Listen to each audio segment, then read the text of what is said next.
시장 어떻게 보셨는지 짧게 한 말씀씩 듣고 시작을 할게요. 먼저 대표님께서 해주실까요? 오늘 시장 어땠나요? 네, 더 궁금한 게 네. 우리 앵커님은 어디 짐에서 나오셨습니까? 짐이요? 예. 뭐 운동하다 나오신 복장이셔가지고. 아, 그건 아니고요. 아까 예. 산타 복장이세요? 네, 산타 처음에 복장. 오프닝 때도 말씀드렸는데 네. 예, 좋은 기운을 드리고자 이렇게 빨갛게 입고 나왔습니다. 산타 복장은 여기다 하셔야죠. 아, 그래요? 네. 그럼 방송 못 할 것 같아서요. 아니 이걸 하시든가 이렇게 하셔야 되는데 너무 약해요. 그래서 좀 컨셉을 좀 강하게 가져가셔야. 충분히 강하지 않나요? 아니, 좀 약합니다. 그래서 알겠습니다. 내년에는 좀 분발을 하셔야 아니면 이제 1월달에 남아 있습니다. 1월 달에. 한복 입고 오시고 아, 한복 입고요? 네. 아, 그러시고 아니 저 안 할게요. 네. 알겠습니다. 네. 네. 아니 근데 대표님 산타가 왔잖아요. 이미 왔는데 또 거기에 대주주 양도세 완화까지 발표가 됐는데 맞아요. 네. 오늘 시장은 하락했습니다. 음. 어떻게 된 건가요? 대주주 양도세 관련돼서 혹시 혼란 없으셨어요? 혹시 팀장님은 없으셨습니까? 뭐 수급과 관련해서 네. 뭐 여러 가지 드린 말씀이 많은데 네. 예, 한번 의견 먼저 저도 듣고 말씀드리겠습니다. 네. 아니 저는 맨 처음 발표 난 거 보고 되게 애매하게 나온 것 같아가지고요. 오. 내년 1월 1일부터 시행. 그러면은 올해까지는 10억 유지가 되는 걸로 보고 내년 1월 보니까 아 내년에 50억이 되나 보다 이렇게 해석을 했거든요. 네. 그래서 뭔가 찜찜한 분위기로 아 이럴 거면 왜 여기 와서 했나 싶었더니 또 그게 아니네요. 자세히 보게 되면 기준이 제가 예상했던 이제 50억이 다 올해부터 기준이 되는데 발표를 그렇게 하다 보니까 전 개인적으로 저만 그랬습니까? 아니, 많은 분들이 그러셨을 거예요. 네. 아 역시 크리스마스 복장이시네요. 예, 예. 네. 훈훈하신 네, 느낌이네요. 일단 오전에 그거 나오고 좀 혼란이 있었고 음. 그래서 아 그러면 뭐 출렁이면 받아야 되나 이러고 있었는데 또 그게 아니더라고요. 그러면 그래 그러면 사봐야지 하는데 사보려고 했더니 또 아직 시장 분위기가 약간 미국이 어제 첫 조정이 나왔지 않습니까? 그러다 보니까 그거에 대해서 약간 긴장하는 느낌 이런 게 좀 보이는 것 같고 거기다가 어제 좀 외국인들이 좀 오버했어요. 그러니까 선물을 적극까지 땡기면서 그러니까 간혹 당일 중으로 한 2만 개 가까이 들어온 적은 있었습니다만 18,000개 이상까지 들어오면서 나왔던 부분들이 약간 좀 정리가 되면서 오늘 좀 나오지 않았나 싶은데 시장의 질적인 측면으로는 뭐 이렇게 나쁘지 않았는데 중요한 거는 여기서 이제 이만큼 올라갔던 미국이 생각보다 이제 좀 동력이 떨어진다. 그럼 앞으로 한국 시장이 어떻게 될까? 이런 것까지 고민이 되게 되는. 물론 11월 좋았고 12월도 나쁘지 않습니다. 뭐 연중 고점으로 시도하는 건 나쁘지 않습니다. 근데 연말쯤 돼서 이제 마감 때 들어가니까 이 짜질구레한 게 지금 걸리는 거죠 지금요. 그렇게 봤습니다. 네. 보통은 일반적으로 이제 크리스마스 전에 많은 기관들이 이제 북클로징을 하지 않습니까? 네. 예. 그게 한 어제 정도까지 마무리가 된 것 같고, 예. 그리고 오늘 시장에 대해서는 좀 소위 뭐 여러 이슈는 있었지만 시장 자체는 좀 재미가 없었죠. 예. 그래서 북클로징 이후에 아주 뭐 잔잔한 흐름, 뭐 자연스러운 흐름이었다. 그래서 저는 오늘 시장에 대해서 특별하게 이렇게 의미를 부여하기보다는 이제는 편안한 연말로 접어든 게 아닌가. 이렇게 생각은 하고 이제부터는 이제 조용한 시절에 이제 내년 1월, 2월 뭐 어떻게 해야 될지 뭐 이런 거 이제 고민해야 되는 시기인 것 같아요. 예. 지금부터 연말까지는 적극적인 매매를 할 때는 아닌 것 같다. 시장 분위기가. 맞습니다. 네, 거래량이 좀 줄어 있고. 예. 네, 그럼 휴가가요? 당분간은. 네. 휴가도 되는 겁니까 팀장님? 저도 사실 휴가 계획은 있는데. 무농철 승인을 받으셔야 되나요? 맞습니다. 네. 허가가 떨어져야 저도 이제 갈 수 있습니다. 그래서 무동철 팀장님한테 사인 받고 가시는 거죠? 맞습니다. 네. 맞습니다.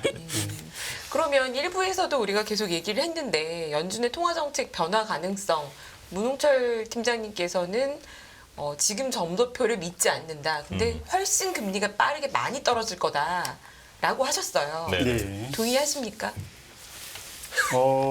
저도 한번 저희 문홍철 팀장님처럼 도표로 한번 언급드려 볼게요. 네, 좋습니다. 좋습니다. 저희 네. 같이 7페이지 이게 도표 화면이 띄어지나요? 네. 예, 되네요. 제가 오늘 또 처음이라서 시스템이 좀 익숙하지는 않습니다. 양해 지금 아주 부탁드립니다. 잘 활용하고 계십니다. 네. 예. 저희가 물가에 대해서 이게 상당히 많은 그 분석 방법이 있는데 간단하게 보면 인플레는 화폐적 현상이다.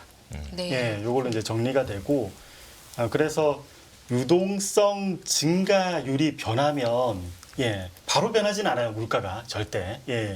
그 즉시 효과가 나타나진 않지만 유동성 증가율 변화 이후에 평균 1년 8개월 시차를 두고 물가가 달라집니다. 예. 그런데 요즘에 유동성 증가율 변화 한번 볼까요? 금리 올린 게 저희가 2022년 3월이었죠. 네. 그리고 2022년 4분기 때 여기 데이터에 보시면 이 M2로 측정되는 유동성 증가율 변화가 마이너스권으로 내려갔어요. 이게 이제 연속적으로 그 효과가 누적이 되면서 물가를 하락으로 이끌 건데 이렇게 되면 내년에 저희가 물가가 조금 더 지금과는 좀 더 상상하기 어려운 수준으로도 내려갈 가능성은 있지 않을까 이렇게 봅니다. 그렇게 되면 뭐 연준의 지금의 여러 가지 스탠스 변화가 타당하죠. 타당하죠. 지금 연준 그 FOMC를 판단해 보면 대략 3차례. 근데 이제 증권가에서는 대략 한 뭐 5차례 정도까지 이렇게 나타나는데 뭐 좋은 일입니다. 보통은 그 디맨드 풀 인플레하고 코스트 푸시 인플레하고 그 금리의 오르내림에 따라서 주가의 방향이 좀 달라요. 네. 이게 디맨드 풀 인플레라 하면은 수요가 좋을 때 물가가 올라가고 수요가 안 좋을 때 물가가 내려가고 요걸 말하죠. 요때는 금리를 내리면 이게 이제 수요가 좀 안 좋다는 거예요. 네. 그럼 주가도 좀 많이 안 좋을 수 있어요. 네. 근데 코스트 푸시 인플레 지금이 이제 그렇죠. 또 예전에 70년대도 그랬는데 코스트 푸시 인플레에서는 이 주가하고 이 금리하고 또 반대로 갑니다. 이 금리 인하 자체가 그 뭐 이러한 형태로 주식 시장이 상당히 우호적이고 그 다음에 외환 시장도 한번 또 생각해 볼 필요가 있어요. 이 금리가 내렸을 때, 특히 미국 금리가 네. 내렸을 때 요즘에 다행스럽게도 이제 유럽하고 미국하고 통화 정책에 일정한 시차가 좀 있어요. 유럽은 아직도 좀 긴축적인데 미국이 내려주면 달러는 약세. 네. 그러면 해외 자금은 어쩔 수 없이 약간의 리밸런싱 또는 신흥국 계열, 뭐 저희 한국이 절대 신흥국은 아니지만 네. 주가 특성은 좀 신흥국에 가깝습니다. 네. 그래서 자금 흐름도 저희 시장에게 좀 유리해질 수 있다. 이렇게 이제 평가해 볼 수는 있어요. 되게 중요한 말씀을 하셨어요. 그러니까 인플레이션의 원인이 이 디맨드 풀, 그러니까 디맨드 수요가 끌어당기는 수요가 너무 강해서 물가가 오르는 경우에 그러다가 금리 인하를 하면 수요가 줄어든다라는 걸로 봐야 돼서 맞습니다. 그러면 기업의 매출액이 줄어들겠죠. 그러면 주가가 좋을 수가 없다. 그런데 코스트 푸시, 그러니까 원가가 상승하는 지금 같은 인플레이션 상황에서는 금리를 내리면 수요에 문제가 있는 게 아니니까 큰 변화는 수요는 별로 없다라고 보고 오히려 시장에서는 금리를 내리는 거를 긍정적으로 볼 수 있는 게 달러가 약해지면서 그 돈이 한국 같은 신흥국, 우리나라가 이제 MSCI 기준으로는 선진국 지수에 아직 편입이 안 되어 있기 때문에 맞습니다. 그러면 이제 신흥국으로 투자하려는 자금들이 한국 같은 주식시장에 들어올 수 있다. 그래서 이 후자의 경우로 지금을 판단하고 계셔서 주식을 좋게 보신다. 맞습니다. 이렇게 설명을 해주셨는데 어떻게 생각하십니까, 대표님? 네. 많은 생각을 들게 하는데 정말 네. 어려운 얘기를 네. 되게 짧게 설명해 주신 거예요. 그런데 그걸 또 더 짧게 잘 정리를 해주셨어요. 네. 지금 이해가 지금 두 분의 말씀이 잘 이해가 됐습니다. 네. 리바이벌이죠. 네. 네. 근데 만약에 그러면은 이게 달러가 약세로 가서 원자재 가격대를 다시 한번 자극합니다. 그러면 물가가 안 빠지는 쪽으로 가겠죠? 그러면 그걸 반영해서 물가가 계속 올라가면 연준이 빠르게 금리를 내릴까요? 이것도 숙제 아닙니까? 그 당시 네. 유동성이 네. 어떤 걸 선택하느냐의 문제예요. 네. 이건 또 물론 달러 약세 그리고 원자재 상승, 주가 상승 이런 것들이 동시다발적으로 일어나는데 네. 이 물가에 대해서 현재 이제 심리도 꺾였고 결국 물가도 심리거든요. 그렇죠. 네. 예. 그런데 주식의 기저를 이루는 펀더멘탈은 순환적인 바닥인데 주식에 되게 싼 곳들이 많아요. 그렇죠. 예, 네. 물론 미국은 상당히 높이 올라와 있지만 네. 저희 한국 또 중국도 있고 예. 네. 이 달러 약세 환경에서 그러면 심리가 꺾인 물가 쪽에 자금을 넣을 것이냐 예, 아니면 같이 올라가는데 가격 매력도 있는 곳에 자금을 넣을 것이냐 요걸 저희가 선택을 이렇게 또 생각을 해봐야 됩니다. 예, 그런 점에서 지금 주식에게 상당히 유리하지 않을까 저는 이렇게 생각합니다. 네네. 굉장히 좋은 말씀이시네요. 그러니까요. 그럼 이어서 그냥 중국에 대한 중국 관련에 대한 이제 질문으로 예. 바로 넘어가도 될 것 같은데 예. 중국 관련 위험 요인, 기회 요인은 어떤 게 있다고 지금 보고 계십니까? 예. 네. 요것도 참 다행히 네. 예, 제가 이 차트를 준비해 왔습니다. 네. 이게 사실 저희 문홍철 팀장님께서 팁을 안 가르쳐 주셨어요. 오. 여기에서 차트를 띄울 수 있다는 걸 안 가르쳐 주셨어요. 굉장히 이게 제가 평소에 이렇게 들고 다니던 파일이 있었는데 이걸 예. 급하게 이걸 이제 띄우게 됐습니다. 자, 내일 이 회사 가서 한번 따져야 되겠습니다. 정말 저는 이게 아찔했어요. 이거 이게 정말 다행입니다. 맞춤형 자료를 가지고 오셨네요. 그러니까요. 예. 네. 마침 제가 이게 파일이 들고 있었는데 요 그림 한번 보시죠. 요 네. 그림이 뭐라고 할까요? 예전에 저희 뭐 할머님께서 음식을 만들어 주셨을 때 그게 씹으면 씹을수록 섬섬한 맛인데 단맛이 나듯이 요것도 상당히 음미해 볼 게 많습니다. 자, 한번 설명드려 볼게요. 결론부터 말씀드리면 네. 기회 요인이 꽤 있을 것 같아요. 오. 예. 올해 내내 속았다면 좀 그렇지만 올해 내내 기대하다가 이번에도 아니네 이번에도 예. 아니네 올해 내내 그랬는데 예. 왜 그렇게 보시나요? 자, 한번 설명드려 보면 네. 이 검은색 선이 중국의 국가통계국에서 발표해주는 중국의 부동산 경기 지수입니다. 예, 상당히 많이 내려갔죠. 네. 예, 중간에 한번 발표가 안 됐었던 적도 있어요. 예, 너무 지표가 안 좋아서 발표 안 하나 싶었는데 그 이후 발표된 거 여전히 축축 내려갔습니다. 네.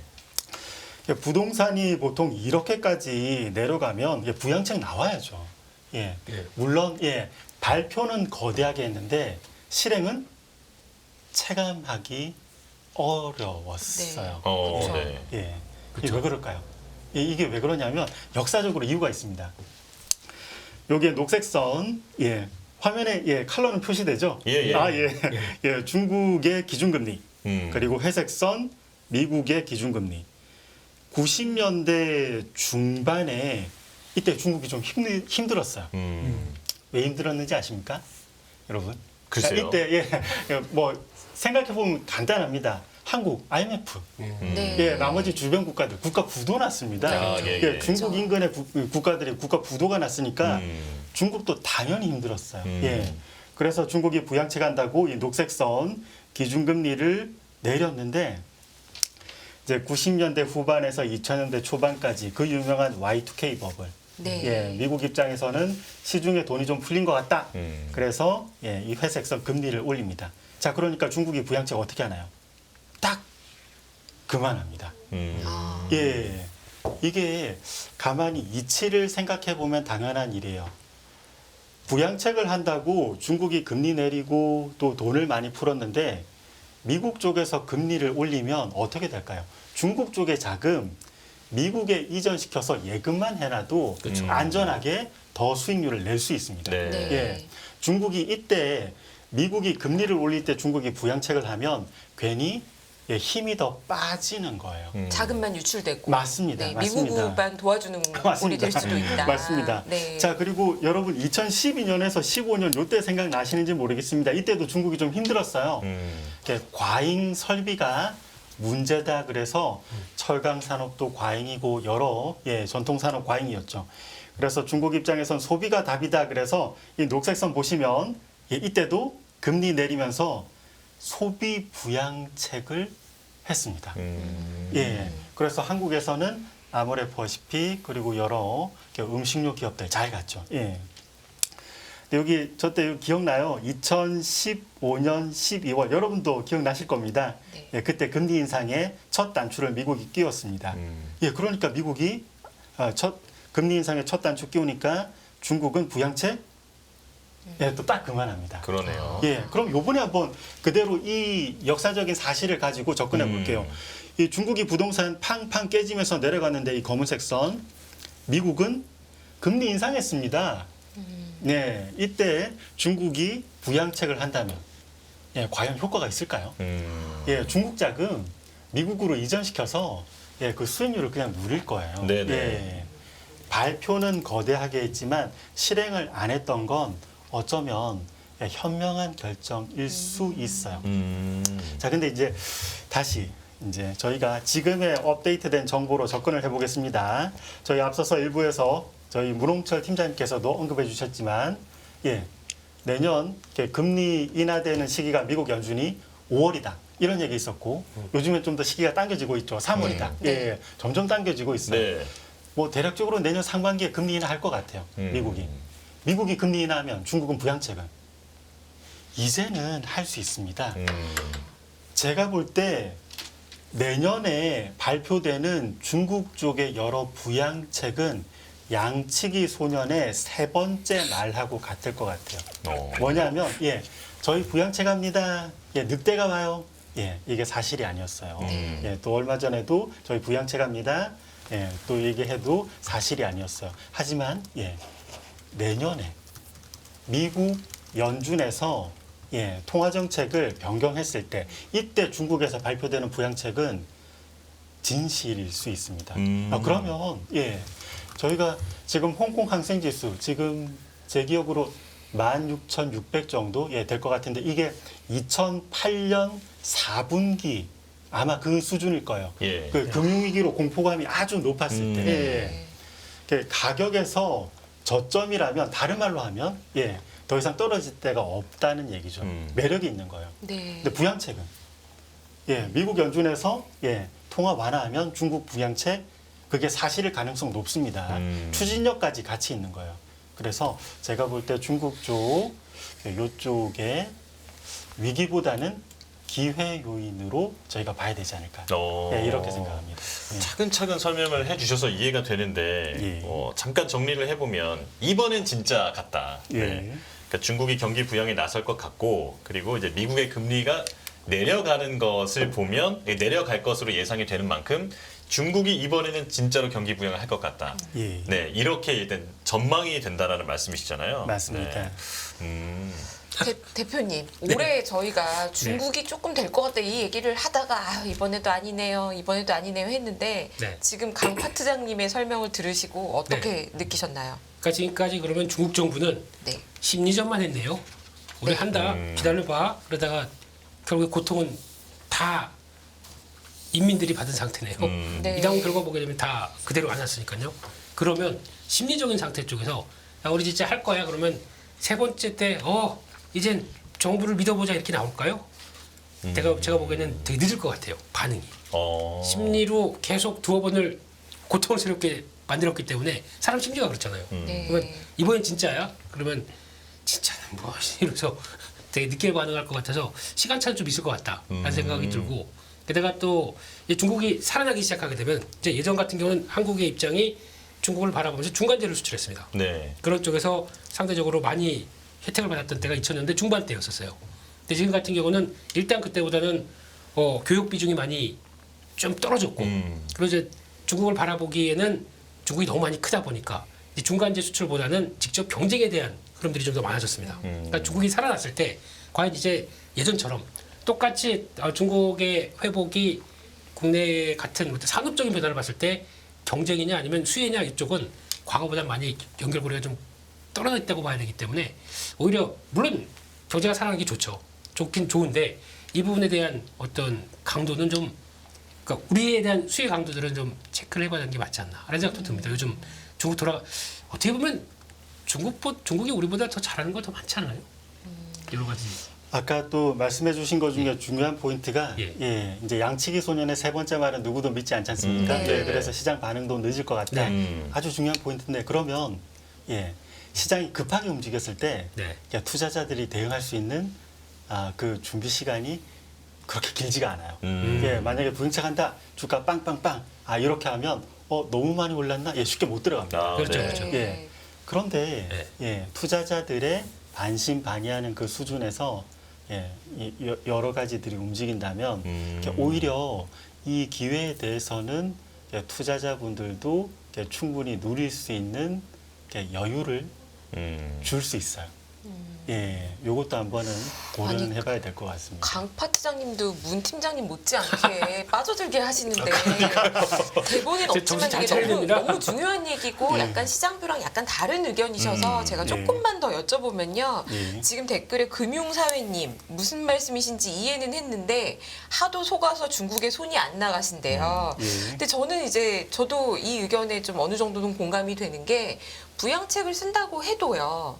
올해 내내 어렵다라고 얘기했던 거는 뭐 지금 말씀하신 그 과거의 흐름, 뭐 미국이 금리 인상하고 있을 때는 중국이 본격적인 부양책을 하지 않는다, 다 동의한다고 해도 과거에는 중국은 결국에는 부동산이나 인프라를 통한 부양을 많이 했는데 지금은 뭐 재고가 1억 개가 넘는다, 뭐 몇 년, 뭐 10년치가 넘는다, 15년치다, 뭐 이런 얘기가 있지 않습니까? 이 상태에서 어떻게 부양을 해서 살릴 수 있을까요? 여기에서 약간 투자의 원론적인 부분까지 약간 말씀드려보면 이렇습니다. 네. 저희가 안전마진이라고 하는데 사실 밸류에이션을 체크해서 안전마진이 있는지 없는지는 이게 좀 판단하기는 좀 까다로우면 분명히 있어요. 네. 그래서 이제 가장 뭐 투자 잘하시는 분 워렌 버핏이죠. 그분께서는 이게 안전마진이 있는지 또 뭐 내재 가치 대비해서 주가가 낮은지 요것을 때로는 퉁 쳐서 판단할 때가 있습니다. 최악의 위기 상황에서 매수하세요. 네. 그렇게 되면 정밀한 계산 없이도 내재 가치 대비 가격이 많이 내려왔다고 그 확률 높게 판단할 수 있어요. 네네. 지금 홍콩 항생 지수 보시죠. 저희가 간단하게 이게 최악의 상황을 반영해서 극단적인 공포 아래에서 최악의 상황을 반영했다면 이게 내재 가치 대비해서 내려와 있을 확률은 되게 높습니다. 평균 회귀 과정에서 좀 더 올라올 건데 사실 여기에서 부양책은 옵션이에요. 저희가 투자 수익률을 좀 더 누리기 위해서 평균 회귀만으로도 충분하지만 부양책이 이루어지면 저는 뭐 높다고 보는데 이게 이루어지면 조금은 더 수익률을 높일 수 있는 거죠. 그래서 뭐 제가 정리해 보면 아까 또 이제 계속 정리해 주셨지만 제가 정리해 보면 지금도 최악을 반영했기 때문에 저희가 내재 가치 대비해서 내려와 있는 가능성은 높고 그래서 평균 회귀가 이루어지면 일정 부분 수익이 날 수 있는데 여기에 더에 대해서 위쪽으로 부양책이 일어나면 또 한 번 더 점프할 가능성은 있다. 이렇습니다.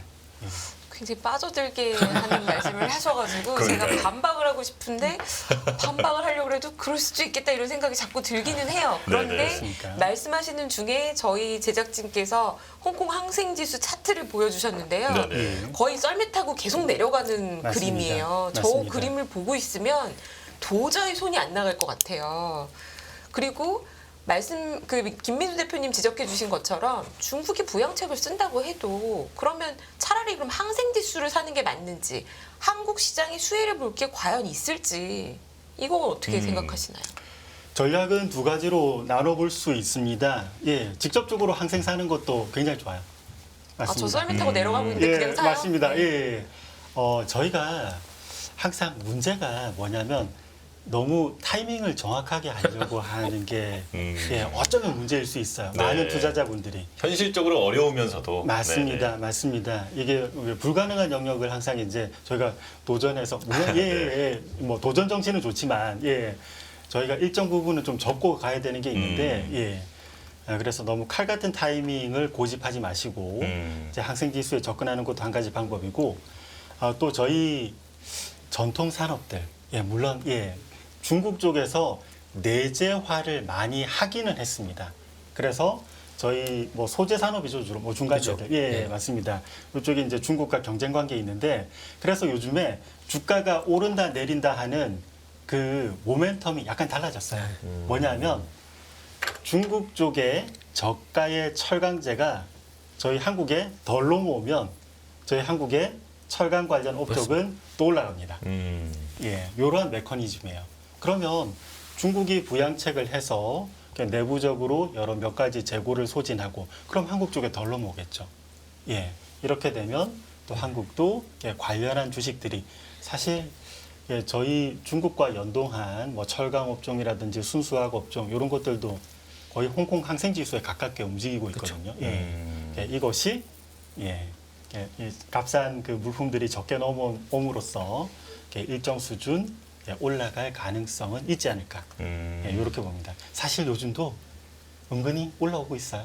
예, 지금 기회가 어쩌면 지금 저희가 기회 안에서 살고 있는데 너무 많은 여러 걱정 때문에 안 좋아 보이니까. 예, 맞습니다. 네네. 예, 실행을 못할 수도 있습니다. 예. 말씀하신 철강 그리고 같이 보통 세트로 움직이는 게 화학 이런 거 아닙니까? 근데 네. PBR 기준으로는 정말 주가가 깜짝 놀랐어요. 최근에 봤는데 뭐 올라오긴 조금 올라와 봐야 예.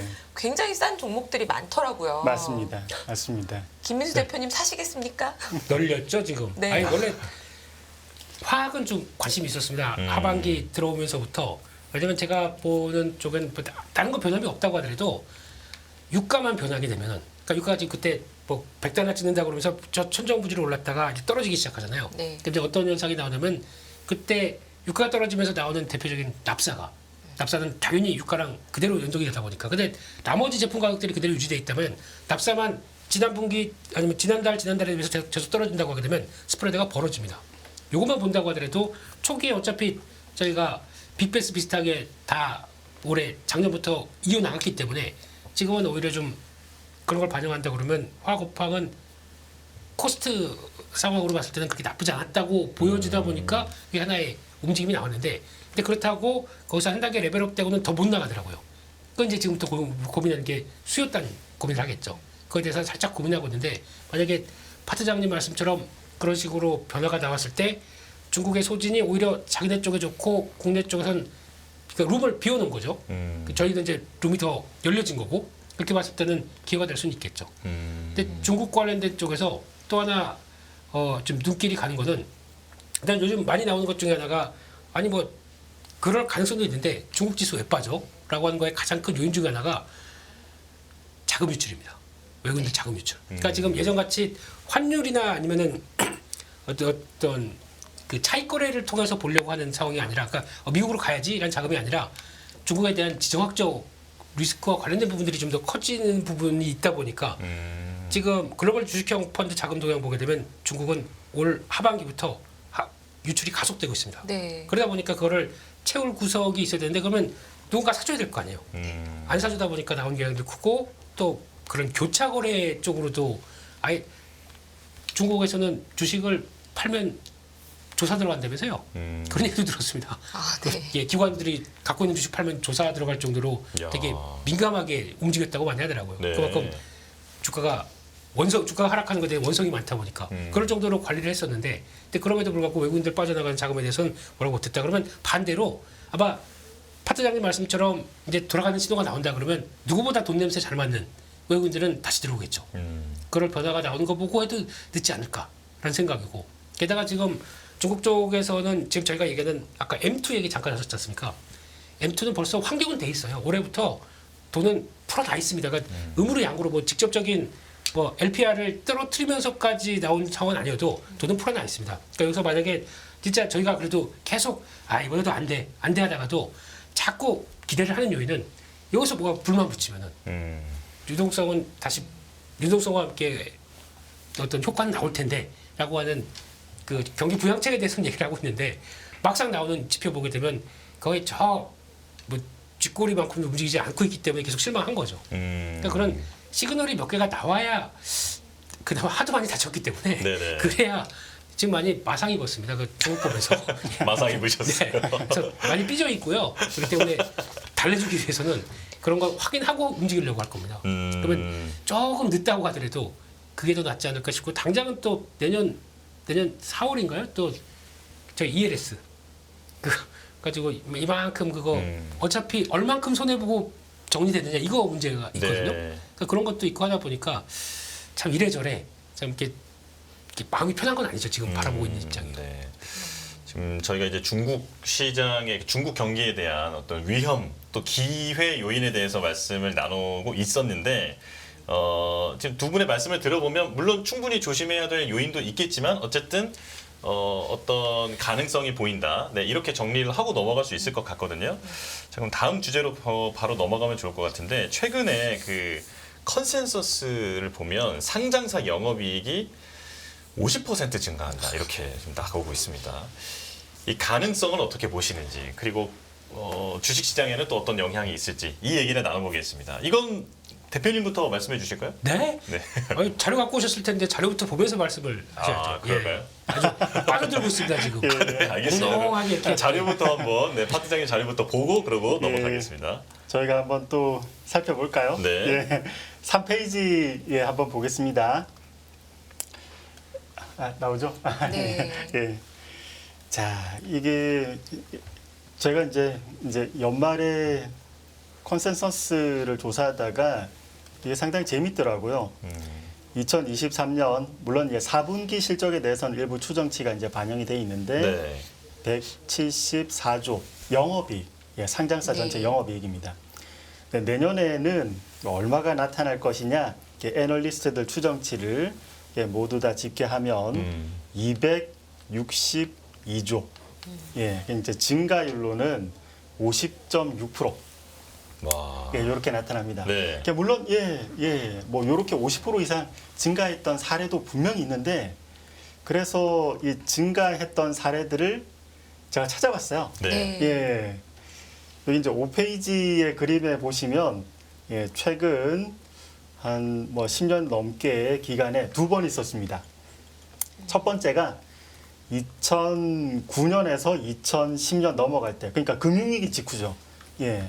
이때는 전년 대비해서 이익이 57%. 네. 예. 뭐 없었던 건 아니에요. 네. 예.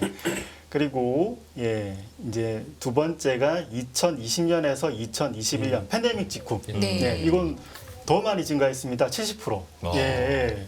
그래서 없었던 건 아닌데, 자, 그럼 한번 따져볼게요. 금융위기 직후, 팬데믹 직후, 이때 어떤 일이 있었나? 예. 작년에 붕괴가 있었죠. 맞습니다. 네. 맞습니다. 그러니까 일단은 수요나 다른 소비가 제로 베이스로 극도로 얼어붙은 상태에서 시작을 했고요. 그리고 이게 한두 군데에서가 아닙니다. 전 세계적으로 모든 국가가 또 동시다발적으로 재정, 통화, 부양책을 거의 경악할 수준으로 쏟아부었습니다. 네. 예, 이 정도는 하면 영업이익 전년 대비해서 50% 늘어날 수는 있어요. 네네. 자, 그럼 한번 따져보겠습니다. 내년이 그런가? 예, 지금 수요가 완전 파괴됐나? 예, 이것은 당연히 아니겠죠. 예. 그리고 요즘 각국별로 미국도 그렇고 재정 줄인다고 하거든요. 예. 통화 정책은 약간 완화적으로는 가고는 있지만 부양책이 뭐 동시다발적으로 모든 국가들이 다 하는 건 아니고 중국은 가능성이 있지만 그래서 영업이익 증가율 올해 대비 내년에 50% 늘어난다. 이건 좀 무리는 있는 것 같아요. 예. 근데 이게 왜 나타났냐? 제가 생각을 한번 해봤거든요. 이건 그냥 제 해석입니다. 네. 제 해석. 예.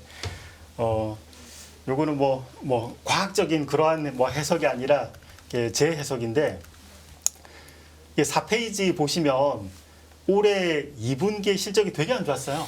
예. 상장사 영업이익 증가율이 마이너스 42% YOY로. 네. 예, 전년 동기비로 YOY 되게 안 좋았죠. 예, 사람들 걱정이 많았습니다. 그러다가 올해 3분기 실적이 갑자기 좋아졌어요. 그러네요. 플러스 아주 좋은 건 아닌데 플러스 0.9% YOY로. 네. 예. 2분기 대비해서 3분기에 그 변화율로만 보면 40%가 메꿔졌습니다. 네. 예. 자, 그러면 보통 여러분 그 비트겐슈타인이 유명한 말을 했어요. 예. 저도 저희 팀장님 점점 닮아가는데. 이거 넘어갔어요. 이거 넘어갔어요. 예. 순간적으로, 같은 나락의 교육 받으시는 분들이 있으십니다. 예, 네. 요즘 같은 학원을 다녀서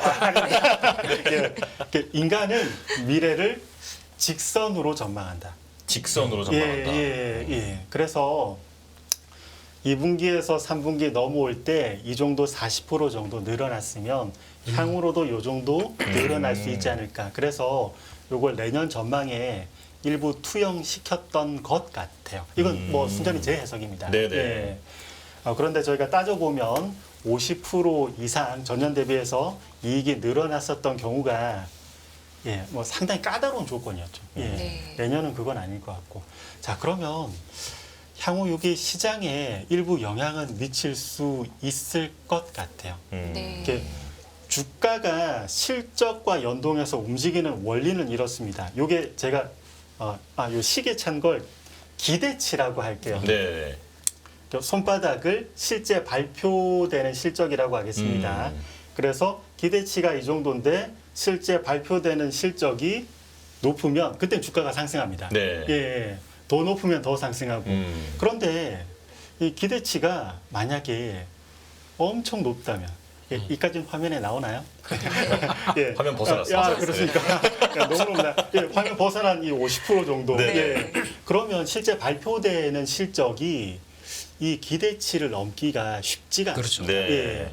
그리고 만약에 지금 주가에도 이러한 기대치가 반영이 돼 있으면 이렇게 기대하고 현실하고 이 괴리는 좀 수정돼야 돼요.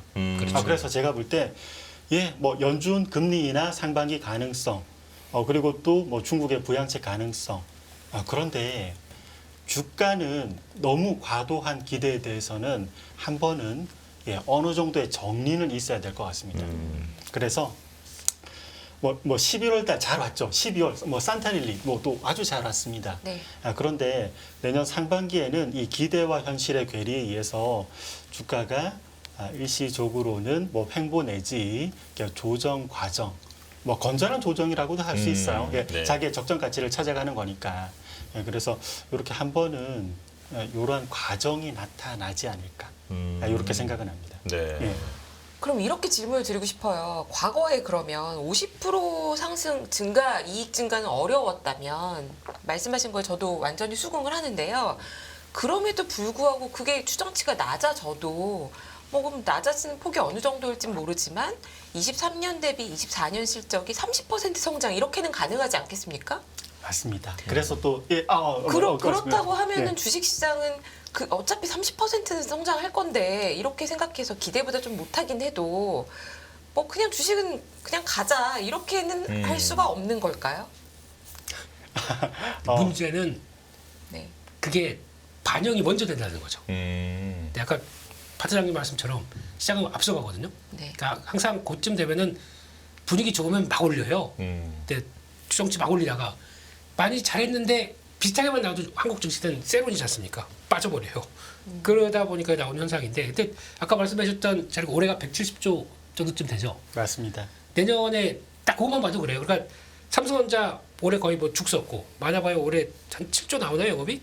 근데 내년에 한 30조 넘어가게 되면 여기서만 일단 20조 나오죠. 네. SK하이닉스가 8조 적자였다가 8조만 나온다고 하더라도 갭만 따지게 되면 한 15조 나오죠. 네. 그러면 여기서만 한 30조, 35조?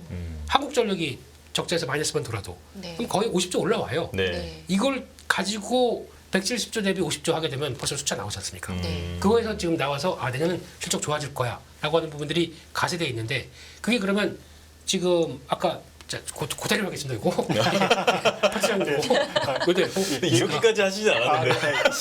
시계 차신 소문. 이쪽이네요. 맞습니다. 죄송합니다. 이쪽이었습니다. 이쪽. 네네네. 그러니까 요 기준이 그러니까 어느 정도 지금 채워져 있어요. 그러니까 내년엔 더 좋아지겠지라고 하는 기반에서 움직이다 보니까 그걸 가지고 막 붙어가는데 그러니까 보통 이제 주가는 실적도 그렇지만은 유동성이지 않습니까? 네. 유동성도 같이 붙어줘야 되거든요. 요거까지도 내년에 어떤 기운들이 봐서 그러니까 저희가 유동성 파악할 거 다른 거 없습니다. 내년에 뭐 아직까지 부동산 풀리지 않았고 얼어 있는데 주식시장으로 막 부동산이 안 되니까 주식시장으로 들어온다고요? 저 그런 거 한 번도 못 봤습니다. 네, 움직이면 같이 움직이죠. 그러면 그런 쪽에서 약간 굴곡들이 계속 나올 거예요. 거기다가 자금의 뭐 경색 얘기 나오는데 그 이게 그러니까 기준치는 여전히 높이 있는 상황 쪽에서 거기서 이제 여러 가지 이슈 때문에 출렁인다. 그럼 그럴 때 기회겠죠. 그러니까 요 포인트가 내년 같은 경우는 또 거기다가 선거도 있죠. 뭐 또 하반기 가면은 또 여러 변수들이 많다 보니까 그러니까 또 기대가 앞선 것과 요 사이 쪽에서 중심적인 흐름은 실적은 유지된다. 그러면은 네. 저희가 잘 잡아야 되는 게 그러면 내년 같은 경우 만약에 어떤 외부 변수에서 출렁이 나온다. 그럼 매수해야 되거든요. 근데 이게 잘 안 돼요. 훈련이 안 돼 있으면. 그러니까 저점이나 아니면 어느 정도 이 정도는 들어가도 돼라고 하는 내가 사면 또 올라야 돼요 바로. 근데 사고 저희가 사고 오른 적 한 번도 없습니다. 예, 한 두어 번 밑으로 가서 아 이것도 계좌 한번 출렁인 다음에 그 다음에 올라오는 게 한국 증시 특성이다 보니까 그런 포인트만 잘 이해하신다고 하더라도 내년에 실적에 대한 가이드는 먼저 맞춰지고 그때 대응할 수 있잖아요. 그래서 내년엔 좀 움직여야 될 것 같아요. 제 느끼는 생각은요. 아까 그리고 사회자분께서 굉장히 좋은 지적을 해주셨는데 네. 또 제가 찾아봤어요. 부양책이 과도하지 않은 상태에서 기업 실적이 어느 정도 오를 수 있는지. 네. 이렇게 민간 자생적인 경기의 회복에 의해서 올랐을 때가 얼마인 줄 아십니까? 아까 너무 감이 좋으세요.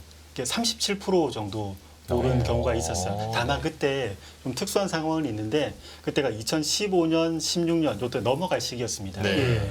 근데 요때는 저희가 직전까지 구조조정 많이 했습니다. 네. 예, 구조조정해서 비용을 줄인 상태에서 민간 자생적인 경기 회복이 나타났을 때 37% 정도 전년 대비 그 다음에 영업이익 증가율이 있었습니다. 그럼 저희가 뭐 구조조정이 상당히 강도 높게 장기간 했느냐? 요 조건에 대해서도 뭐 완벽하게 충족은 안 될 것 같아요. 그래서 30% 언저리 그 정도 나올 수 있죠. 다만 50% 기대에 대비해서 30% 정도 나온다면 그 사이 갭에 대해서는 주가도 잠시 서로 적정 가치로 맞춰가는 그 시간은 내년 상반기 일정 시점까지는 나타나지 않을까. 저는 이렇게 생각합니다. 지금 연준이 FOMC 하면서 금리가 뚝 떨어지면서 한국이 증시가 달리다가 예. 어젯밤 미국이 조금 조정을 받고 한국도 약한 흐름을 보였는데요. 맞습니다. 그러면 이게 한번 달린 거는 잠깐 멈춰야 된다라고 보신 입장이신지 아니면 김민수 대표님이랑 아까 지금 조금 앞에 말씀하신 거는 그래도 어쨌거나 내년 이익 증가라는 거는 지금 시장에서 보고 있는 컨센서스이기 때문에 그게 본격적으로 이익 전망치가 하향 조정되는 시점은 올해는 아니잖아요. 내년도 1월, 2월도 아닐 것 같습니다. 예. 통상적으로는 1분기 실적이 나와야 맞습니다. 그때부터 이제 하향 조정이 시작이 되는데 그러면 4월이란 말이에요. 지금부터 4월 달까지의 흐름을 그냥 방관할 수는 없지 않습니까? 어떻게 보십니까? 저희가 이 컨센서스, 영업이익 관련 컨센서스가 모든 현상의 한 단면으로 볼 수 있어요. 네. 예, 여러 긍정적인 가정이 이렇게 많이 녹아져 있구나. 그렇죠. 저희가 한번 금리 얘기해 볼까요?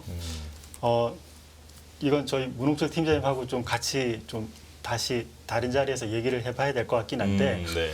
저희가 이렇게도 생각을 해볼 수 있습니다. 2009년부터 2021년까지 물론 그때 물가도 내려오고 금리도 내려왔는데 그때 정책적으로 인위적으로 더 누른 게 있어요. 더 누른 게 있습니다. 근데 더 누른 걸 요즘에는 그때 그 당시에는 뭐 QE라든지 오퍼레스트 트위스팅 뭐 여러 가지 다양한 말로 요런 뭐 여러 가지를 붙이면서 인위적으로 금리를 내리 누른 게 있었는데 요즘엔 어떤가요? 큐팅. 반대죠. 이제 가지고 있던 채권을 팔고 뭐 유동성은 다시 걷어들이고 인위적으로 금리를 내리 누르는 건 이제는 안 해요. 네. 금리는 저희가 어떠한 인위적인 부분에서 자율적으로 형성된 그 부분으로 자리를 찾아갈 겁니다. 한번 따져볼까요? 미국이 잠재 성장률, 미국의 의회 예상국에서 초장기로 이제 전망도 해주는데 그게 지금 이제 1.5% 정도 됩니다. 네.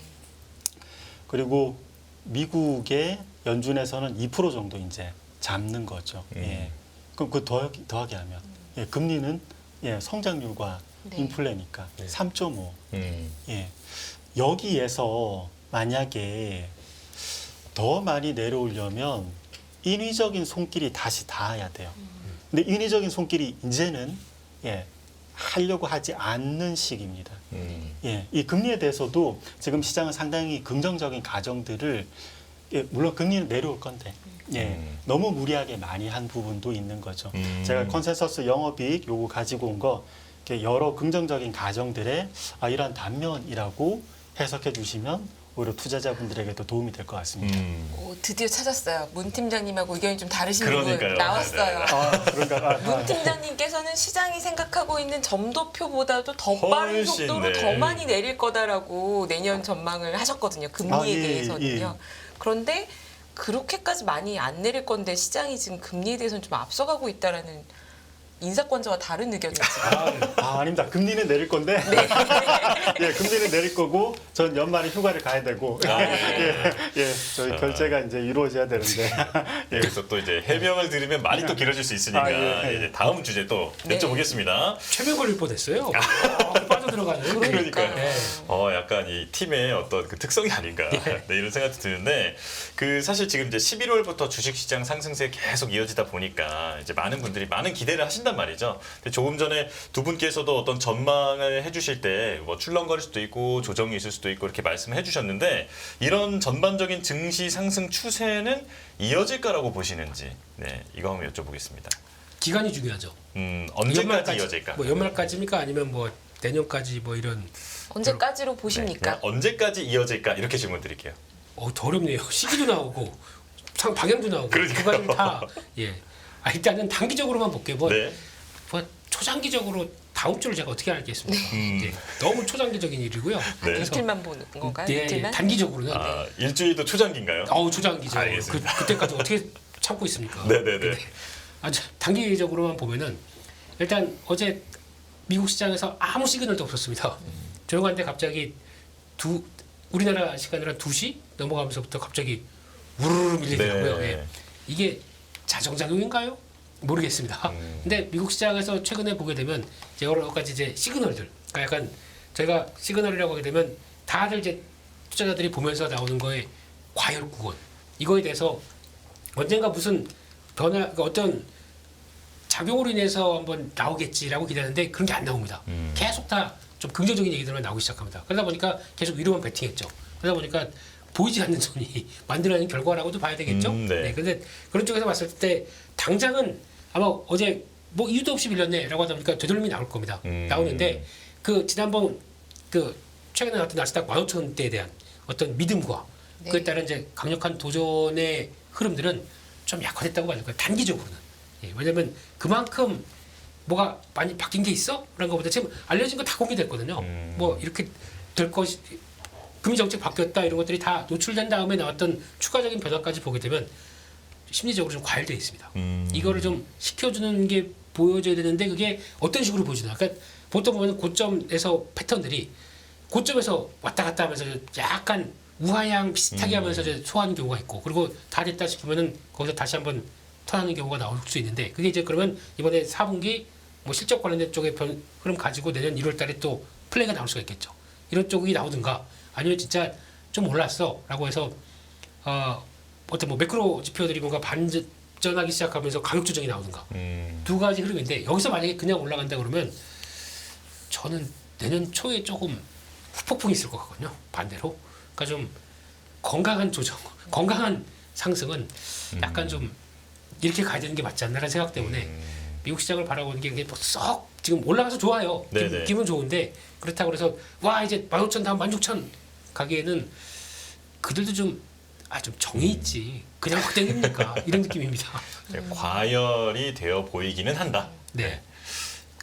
그러면 오늘 파트장님께서 자료를 가지고 나오셨고 내년 전망도 하셨는데 그러면 내년 시장에서 제일 좋게 보는 산업이나 기업 혹시 어떻게 꼽으실 수 있으실까요? 섹터 궁금합니다. 네. 제가 긍정적으로 보는 부분은 다행히 자료 화면에 잘 네. 담겨져 있는데 간략하게 적혀 있네요. 맞습니다. 싼 것이 최고. 네. 예, 저희가 모멘텀주 또는 뭐 성장주 이게 좋을 때는 경기 확장 국면입니다. 네. 예, 한번 생각해 볼게요. 성장주 보통 밸류에이션 하기 위해서는 정보가 부족해요. 예, 신생 기업들, 예, 정보가 부족하니까 여러 가지 가정을 넣어야 됩니다. 추정치를 넣어야 되죠. 예, 그런데 경기가 확장 국면이면 이 가정치도 낙관론이 많이 들어갑니다. 예, 예, 적정 가치를 훨씬 더 높게 주고 이때 예, 모멘텀주 또는 성장주들이 아주 잘 가죠. 예. 근데 내년은 아무리 봐도 회복 국면이에요. 예, 예. 저희 한국 시장과 가장 연동이 잘 되는 지표를 꼽으라면 글로벌 재고 순환 사이클입니다. 예, 흔히 ISM 제조업 지수, 네. 미국 PMI 지수, 뭐 요러한 예, 네. 예, 요런 것들을 관찰해 보면 딱 순환적인 저점이에요. 예, 예, 내년에 요것은 예, 회복될 가능성이 높은데, 예, 요건 또 뭐 다양한 얘기가 있지만, 요거는 뭐 조금 있다가 또 기회하고, 회복 국면에서는 보통 또 가치주가 좋아요. 역사적으로도 그랬는데, 2003년 요때 한번 볼까요? 2003년 여러분 기억나십니까? 카드채 버블 붕괴 이후에 회복 국면. 네. 예, 이때도 가치주가 좋았어요. 사실 2004년까지 가치주 좋았습니다. 그리고 금융위기 이후 회복 국면, 요때도 가치주가 좋았습니다. 예. 예, 가치주가 회복 국면에서 안 좋았던 사례가 팬데믹 이후에, 요때는 그런데 전염병 때문에 IT 비대면 기업들이 처음부터 각광받을 수밖에 없었습니다. 예, 요건 좀 논외로 하고, 그래서 회복 국면에서 가치주가 좋으니까 저는 가치주 추천드리는데, 요즘 반도체는 약간 고민이 돼요. 반도체 내부의 종목으로 보면 어떤 것은 가치주 영역을 이탈한 게 있습니다. 그리고 어떤 것은 예, 가치주 영역에서 뭐 성장주 영역에 거의 그 경계선에 있는 것도 있고. 그래서 예, 예, 맞습니다. 예, 그래서 요것은 내년 연중으로 아직은 괜찮은데 내년 연중으로는 저희가 한번 고민은 필요할 것 같다. 예, 이렇게 봅니다.